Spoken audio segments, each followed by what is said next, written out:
న్యాయమూర్తుల ఆస్తులకు సంబంధించి సర్వోన్నత న్యాయస్థానం కీలక చర్యలు చేపట్టింది. సుప్రీంకోర్టు జడ్జీలు తమ ఆస్తులను బహిర్గతం చేసేలా నిర్ణయం తీసుకుంది.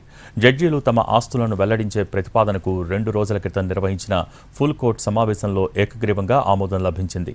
తమ ఆస్తుల వివరాలను కోర్టు వెబ్సైట్లో అప్లోడ్ చేసేందుకు సుప్రీంకోర్టు న్యాయమూర్తులంతా సుముఖత వ్యక్తం చేశారు. ఇప్పటికే సీజేఐ జస్టిస్ సంజీవ్ ఖన్నా సహా 30 మంది జడ్జీలు తమ ఆస్తులకు సంబంధించి డిక్లరేషన్ సమర్పించారు. వీటిని త్వరలోనే సుప్రీంకోర్టు వెబ్సైట్లో పొందుపరచనున్నారు. ఢిల్లీ హైకోర్టు జడ్జిగా పనిచేసిన జస్టిస్ యశ్వంత్ వర్మ నివాసంలో నోట్ల కట్టల వివాదం నేపథ్యంలో జడ్జీల ఆస్తులను బహిర్గతం చేసే అంశం ప్రాధాన్యం సంతరించుకుంది. అయితే ఇదంతా స్వచ్ఛందంగా జరుగుతున్న ప్రక్రియ మాత్రమేనని సుప్రీంకోర్టు వెబ్సైట్ వెల్లడించింది.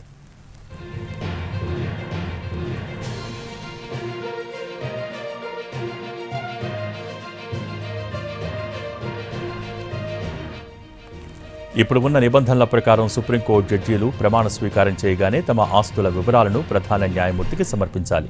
అంతేకాని తమ ఆస్తులను బహిర్గతం చేయాలన్న తప్పనిసరి నిబంధన అయితే లేదు.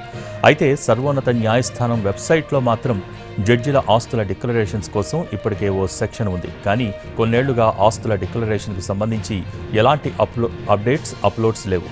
ఇప్పుడు న్యాయమూర్తులు తీసుకున్న కీలక నిర్ణయంతో త్వరలోనే సుప్రీం జడ్జిల ఆస్తుల వివరాలు ప్రజలకు బహిర్గతం కానున్నాయి.